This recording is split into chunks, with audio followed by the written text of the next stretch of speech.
personne nous a partagé tout à l'heure ses expériences dans la façon de s'engager dans le monde et dans la colère qu'elle a pu traverser et les souffrances aussi qu'elle a pu traverser vis-à-vis de certaines réalités du monde et comment elle avait traversé justement et qu'aujourd'hui elle était dans une autre énergie et qu'elle en avait tiré des enseignements, etc. Je lui ai dit ah mais il faut que je t'interviewe, il faut que la communauté Inspire the Change découvre ton parcours parce que c'est un parcours tellement inspirant dans le sens où aujourd'hui ce que je souhaite transmettre via ces interviews Inspire the Change, c'est qu'on peut s'engager dans le monde, on peut être actif dans le monde en partant d'un moteur tranquille, mais on ne naît pas entre guillemets Bouddha, on n'est pas serein comme Gandhi au milieu de la guerre.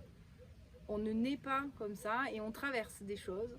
Et donc voilà, c'est des parcours comme ça qui ont cheminé. Pour moi, je trouve que c'est très inspirant parce que ça montre comment on chemine, comment on grandit et comment on a des prises de conscience et où finalement on change le monde de tellement de manières et de manières qui sont peut-être plus confortables et puis plus régénérantes aussi. Je sais pas si je dis mais qui nous font du bien en tout cas et dans lequel on se sent nourri. Est-ce que tu te sens, pour démarrer l'interview, nous dire qu'est-ce que c'est pour toi l'engagement? Est-ce que tu pourrais te considérer comme militante, activiste, engagée? Qu'est-ce que tu as pu y mettre dans le passé derrière tout ça? Qu'est-ce qu'aujourd'hui tu y mets? Et la manière dont toi tu t'engages, quelle est peut-être là où les causes dans lesquelles aujourd'hui tu es impliquée fortement et dans lequel tu changes le monde à ta manière. Merci beaucoup Anne pour cette interview et merci pour ta question. Clairement, je me définirais comme quelqu'un d'engagé avec tout ce que ça comporte, c'est-à-dire une sensibilité à l'injustice. Voilà, l'injustice, que ce soit les femmes, l'environnement, les enfants, je dirais c'est mes trois sujets. Et alors qui dit injustice dit révolte, parce qu'il y a de quoi être révolté de beaucoup de choses. Et pour revenir à ce que tu décrivais, à cette colère, c'est à la fois pour moi c'est quelque chose d'extrêmement positif, cette colère, parce que avec la colère vient le moteur pour l'action. C'est ça. Et en même temps, il ne faut pas que ça soit trop fort et trop permanent, parce que sinon ça consume en fait. La colère c'est comme un feu. Donc si on prend ce feu pour se propulser et aller dans l'action, ça nous porte. Mais si on garde cette colère à l'intérieur, ça se retourne contre nous. Alors moi, la manière dont j'ai agi, entre autres, c'est par rapport au féminisme. Donc j'ai écrit un livre sur le sujet, j'ai fait des conférences. Et j'ai choisi ce sujet. Je crois que c'est toi tout à l'heure qui disais on ne peut pas aller sur tous les fronts. Moi, je suis très sensible aussi aux questions écologiques, aux questions des enfants. À un moment, j'ai choisi de parler par rapport au sujet du féminisme parce que je pense qu'il y a énormément à dire et que si on transforme les femmes, automatiquement, ça aurait des répercussions sur les enfants. Clairement, je pense que l'engagement est une qualité. Oui, c'est quelque chose de l'ordre de la passion, aussi de se sentir faire partie. Parce que parfois, quand on entend, c'est leur problème, moi, il y a un truc qui ça est pas me ok. convient pas, en fait. Et en même temps, se préoccuper de toutes les injustices, et Dieu sait s'il y en a, et de tout ce qui va mal, eh bien, ça bouffe, en fait. Moi, par exemple, dans cette dernière crise, ça m'a beaucoup épuisée, beaucoup affectée, le fait que des personnes soient mises à la rue, des personnes n'aient plus à manger dans beaucoup de pays, des enfants soient sortis de l'école pendant 6 mois. Mais à un moment, il y a à canaliser cette énergie et trouver le juste équilibre entre se sentir concerné et se dire là je ne peux rien faire. Donc je laisse ce sujet de côté et je me concentre sur un sujet sur lequel je peux apporter quelque chose et apporter ce changement que tu décris. Et j'aime beaucoup inspirer le changement parce que ça montre que c'est quelque chose qui vient de l'intérieur et c'est aussi quelque chose de calme. Parce que quand on inspire, on n'est pas dans l'exaltation, dans l'agitation. Et je crois qu'on ne peut pas avoir une vraie action si on est dans l'agitation. Mais comme tu disais, on n'est pas Bouddha, on est tous, je pense, et toutes loin de l'être. Et c'est trouver peut-être ce petit bout de Bouddha en nous qui va nous permettre de ne pas être agité et d'avoir des actions qui ont un impact dans le monde. Et toi, à quel moment, est-ce que tu pourrais dire que tu as eu un déclencheur, quelque chose dans ta vie peut-être plus jeune, un ou plusieurs déclencheurs, parce que j'ai compris que tu avais vraiment cheminé, tu avais vu, tu avais surtout senti que tu t'épuisais, tu perdais beaucoup d'énergie. Et donc tu étais passé sur autre chose. Tu me disais que ton premier livre, c'était vraiment, il y avait beaucoup de colère dedans. Comment il s'appelle d'ailleurs? Le sexe des lumières, périple vers l'estime de soi. Waouh, un beau titre que vous pourrez retrouver dans toutes les bonnes librairies. On vous mettra les liens en commentaire. Donc voilà, ce périple-là, il y a eu beaucoup de colère, ce que tu me disais. Est-ce que tu pourrais nous transmettre un peu ces différentes rotules de vie, ces bascules où à un moment, clac, t'es passé à un autre fonctionnement, t'as senti en toi qu'il se jouait autre chose, tu vois ces points de bascule dans ton chemin? Alors il y a eu, je vais pas remonter très loin, mais depuis que j'étais gamine, j'avais cette sensibilité aux personnes qui pouvaient pas aller à l'école ou qui pouvaient pas bénéficier d'éducation, de soins, etc., etc. Donc ça a toujours été là. Je pense que ça n'arrive pas comme ça un jour. Si je parle de mon engagement le plus récent, c'est-à-dire le féminisme, il y a un moment où je me suis dit, il y a des femmes qui n'ont pas forcément beaucoup d'éducation ou un background facile et qui ont fait des choses extraordinaires. Je pense notamment à Rosa Parks. Et à un moment, j'avais écrit un article qui s'appelait « Nous sommes toutes des Rosa Parks », au sens où si cette personne qui était couturière dans un état très très très ségrégationniste du sud des États-Unis et qui a fait bouger l'ensemble des États-Unis en refusant de se lever et de laisser sa place à un blanc, je me dis si cette femme a pu faire ça, chacune de nous, femmes, on peut faire quelque chose pour faire progresser la condition des femmes. Et là, il y a quelque chose qui a commencé à vraiment, je me suis dit, je veux me donner à cette cause, je veux dire des choses qui peut-être feront bouger des femmes, à sortir d'une forme d'impuissance que nous, les femmes, on peut avoir plus que les hommes. C'est des conditionnements, voilà, les petits garçons sont conditionnés aussi, mais pas de la même manière. Donc il y a cette chose-là qui a commencé à apparaître, donc j'ai fait une première conférence, donc un TEDx sur le sujet, c'était plus sur masculin, féminin qui est présent en chacun de nous, et ensuite j'ai écrit donc ce livre qui va décrire la situation des femmes dans le monde, mais principalement en France, au Maroc et aux États-Unis, avec beaucoup d'études, en donnant beaucoup de chiffres, parce que ce que je constate, c'est que beaucoup de gens sont ignorants au sujet du féminisme en fait. Il y a beaucoup de grandes phrases du café de commerce, mais des gens qui connaissent réellement la situation, il n'y en a pas énormément. Et puis il y a aussi cette tendance à regarder les apparences. C'est pas parce qu'on peut avoir des jupes et du vernis à ongles qu'on est libre. Voilà. Et donc j'ai mis en avant un certain nombre de choses sur le fait de dire voilà, il y a quand même encore beaucoup de progrès à faire, et en faisant ces progrès, en portant un regard différent, on va aussi éduquer différemment les enfants, parce que pour les générations à venir. Donc je dirais qu'il n'y a pas eu, pour répondre à ta question, il n'y a pas eu une rupture, c'est-à-dire il ne s'est pas passé quelque chose où je me suis dit, je ne sais pas, peut-être pour certains ça peut être une agression ou une naissance, il n'y a pas eu quelque chose, un moment spécifique, mais il y a eu une prise de conscience progressive que j'avais des choses à dire, que j'avais une sensibilité particulière et que la nature m'avait fait le cadeau de deux choses, savoir parler et savoir écrire, et que grâce à ça je pouvais transmettre. Oui.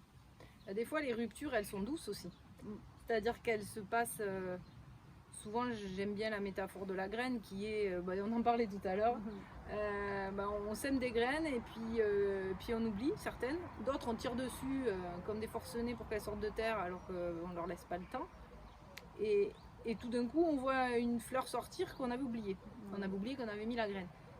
Et j'utilise cette métaphore parce que je trouve que c'est un peu ça, des fois les ruptures, elles se font en dessous, on ne les voit pas se mettre en place.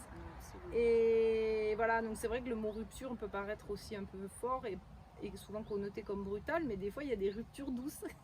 J'aime bien aussi mettre des mots en opposition parce que je trouve que la vie est tellement pleine de nuances. Voilà. Et est-ce que justement en parlant de ce cheminement et ces rotules, ces ruptures douces,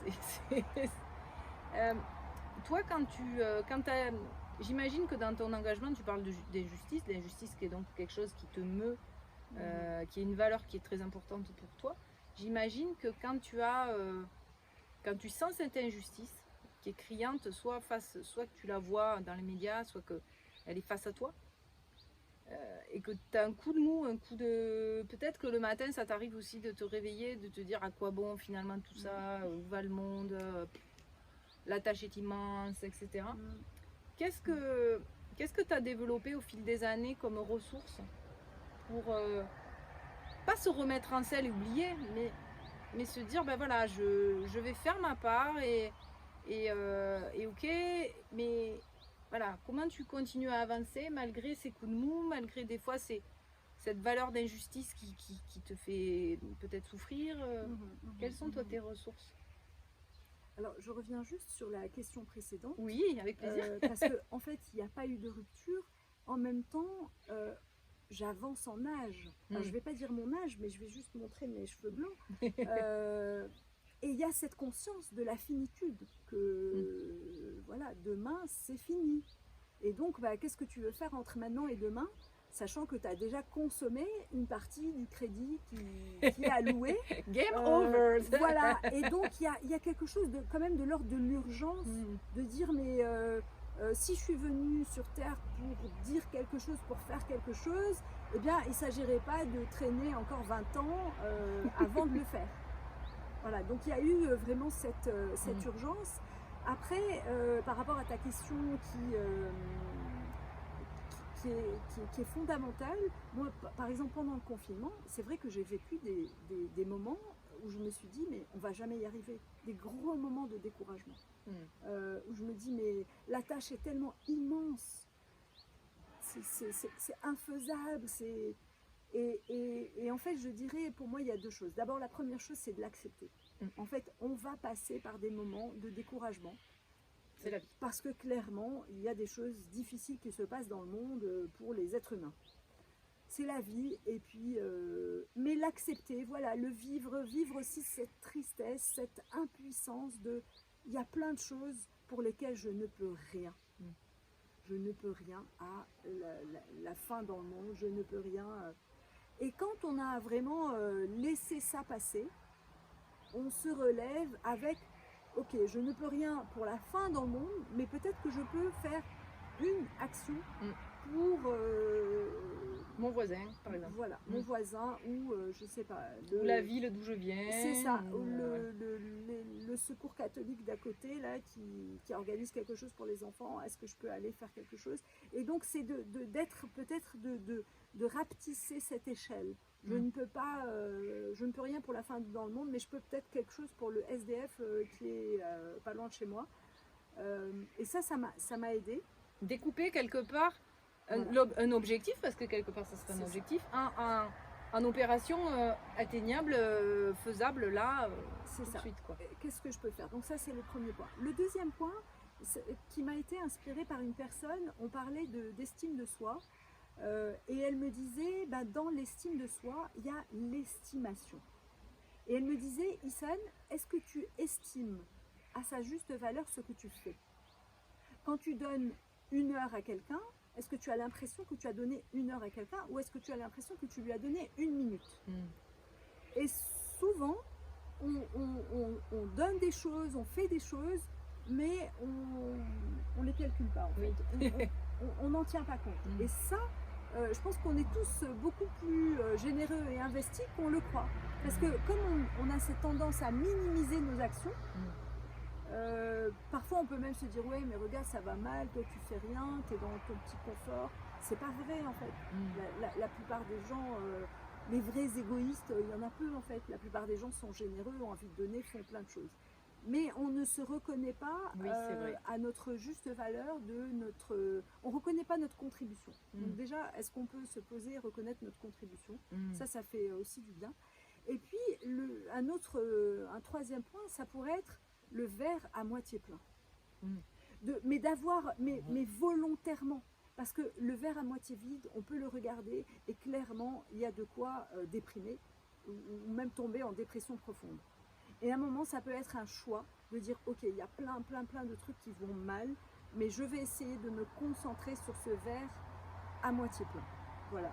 Par exemple, nous sommes ici, il y a une personne généreuse qui nous a invités, qui a rassemblé des gens de bonne volonté, et c'est extraordinaire.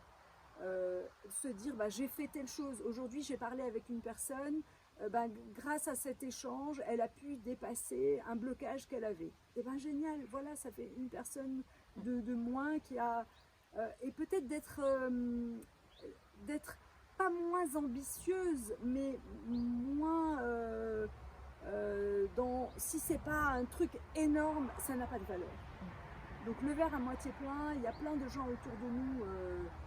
généreux, qui ont envie de changer, qui ont envie de transformer le monde. Il y en a de plus en plus. Alors réfléchissez.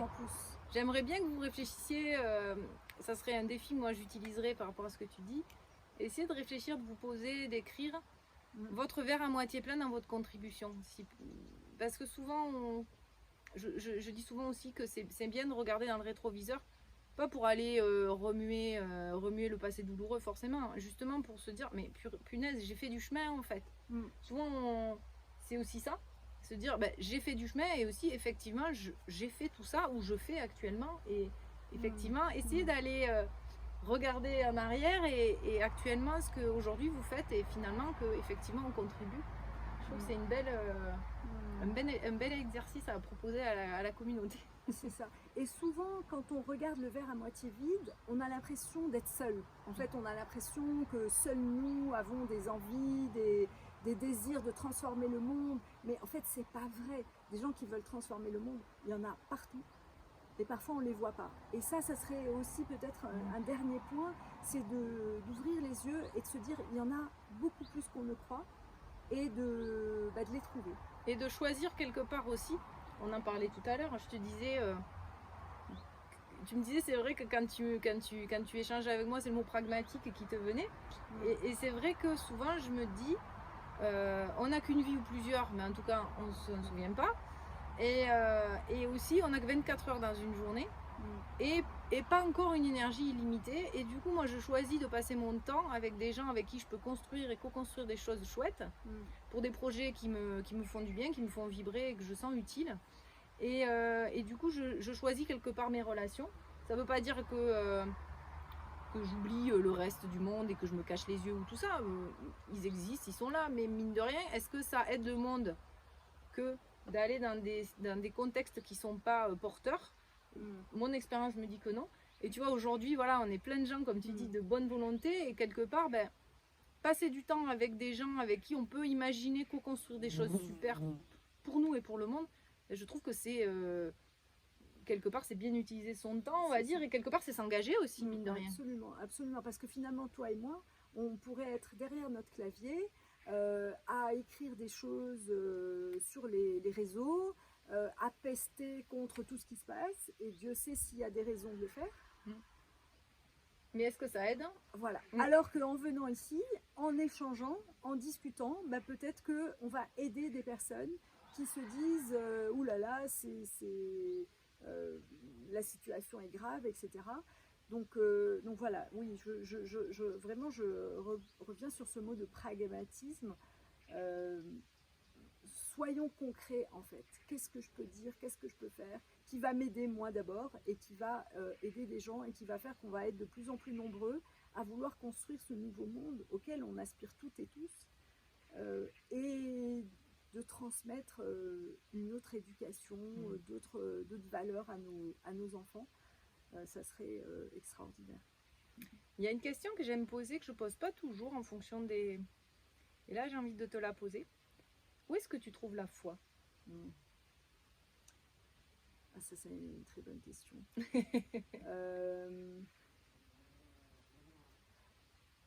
Moi, j'ai longtemps été révoltée contre Dieu. D'ailleurs, je ne disais pas le mot Dieu, je disais l'univers. Parce que pour moi, si Dieu existait, il ne pouvait pas permettre toutes les horreurs qui se passent. Donc en fait, j'ai fait un long cheminement pour comprendre que si Dieu existe, en fait, il n'y est pour rien et que nous avons le libre arbitre. Et que le bazar qu'il y a sur Terre, c'est les hommes et les femmes qui le mettent. Et donc ça m'a réconciliée avec Dieu. Je dirais la foi, je la trouve dans des endroits comme ça, en fait. Quand déjà la nature, ça donne la foi. Quand on voit ces arbres qui poussent, cette pluie qui tombe, ce soleil qui se lève tous les jours, je veux dire, le soleil, la pluie, etc., ils n'ont pas d'état d'âme, en fait. Le soleil, il brille tous les jours et il brille pour tout le monde, qu'on soit gentil, méchant, il ne nous punit pas. Et il ne nous tombe pas sur la tête, voilà, comme au Croix Obélix. Il ne tombe pas sur la tête. Et ça donne la foi. Et puis, je crois que ce qui me donne la foi aussi, c'est de regarder des initiatives extraordinaires de personnes ordinaires. Je parlais de Rosa Parks. Voilà, on voit cette petite bonne femme qui dit, non, je ne me lève pas, et qui provoque qui s'imaginait certainement pas ce qu'elle allait lancer. En fait. Et je me dis, des gens comme ça, il y en a plein, en fait, il y en a plein partout, dans toutes les cultures, et notamment les femmes. Moi, je m'intéresse beaucoup à ce que font les femmes dans tous les pays, sans forcément avoir d'éducation, etc. Et ça me donne la foi. Ça me donne la foi dans cette flamme qui brûle en chacun de nous, et qui peut déplacer des montagnes, en fait. Donc, j'essaye de regarder ces gens-là, pour me donner, moi, du courage et me dire, on y va. Et après, je crois que la foi, elle vient aussi dans le fait qu'on est là pour apprendre. On est là pour apprendre et que on va apprendre de toutes les situations. Parfois, elles sont agréables, parfois moins agréables. Mais au bout, il y a toujours un enseignement, il y a toujours un grandissement. Et ça m'aide, par exemple, dans des moments comme la crise qu'on traverse en ce moment. Je me dis, ça va passer, ça va passer, ça va passer. C'est ça. Et quel est le défi que tu aimerais lancer à la communauté pour finir l'interview? L'impulsion, le challenge? Un petit exercice ou un petit qui a l'air petit mais qui est un grand? Donc pour inspirer le changement. Celui qui te passe par la tête, sincèrement, réfléchis pas trop. Alors, en fait, il y a deux choses qui me viennent. La première, c'est vraiment, moi, ça m'inspire beaucoup, ton titre d'Inspirer. Et je pense qu'on ne respire pas assez. Mais vraiment, au sens littéral du terme. On ne sait plus respirer comme les bébés. Donc, peut-être aux personnes, est-ce que vous pouvez tous les jours, tous les matins, pendant une semaine, allez, histoire de vous donner le goût, respirer pendant quelques minutes, mais vraiment des grandes respirations. Et ça, je crois que si on respirait plus, on serait plus centré. Et quand on est plus centré en nous-mêmes, on sait quelle action on doit faire. Oui. Inspire et du coup expire. Et là, de quoi j'ai envie? Et puis, je dirais aussi, moi, il y a quelque chose, un enseignement qui m'a beaucoup aidé, c'est qu'est-ce qui te donne de la joie? Qu'est-ce qui te procure de la joie? Parce que finalement, dans cette colère, dans cette injustice, il y a aussi il faut que je fasse ça, c'est inadmissible, mais à un moment, on ne peut pas fonctionner que sur les il faut. Alors qu'est-ce qui, moi, profondément me donne de la joie? Qu'est-ce qui m'allume? Qu'est-ce qui m'excite quand j'y pense? Et ça, je crois que ça peut aussi faire du bien à l'humanité, à la Terre, d'aller bien. Donc que nous, on se sent bien, qu'on aille bien. Ça va aussi diffuser des bonnes ondes. Là où il n'y en a pas forcément. Donc voilà, respirer, et faites une liste de choses qui vous font vous sentir bien, et essayez d'en faire au moins une tous les jours. Et écrivez-nous-les en commentaire si vous avez envie. Essayez de les découper en petits instants aussi. Par exemple, si vous pensez à passer du temps avec des amis, vous voyez, c'est concret, mais essayer de descendre un petit peu plus. Par exemple, passer du temps avec telle personne à faire ceci ou cela. Et du coup, ça va permettre de goûter aussi cette joie de manière plus concrète encore que de dire aller se promener dans la nature. Bon, oui, mais essayez de vous dire, voilà, quand je sens l'herbe sous mes pieds ou quand j'ai les pieds dans l'eau, peut-être des choses vraiment, essayez de descendre dans le ressenti de cette joie et dans les instants qui composent cette joie. Essayez de, c'est mon petit apport complément du défi qui me vient. Voilà, et on sera ravis de vous lire en commentaire et d'échanger avec vous sur ça, sur la joie. Merci beaucoup, Issane. Merci Anne, merci beaucoup à toi. À bientôt. À bientôt. Merci à toi. Merci à tous.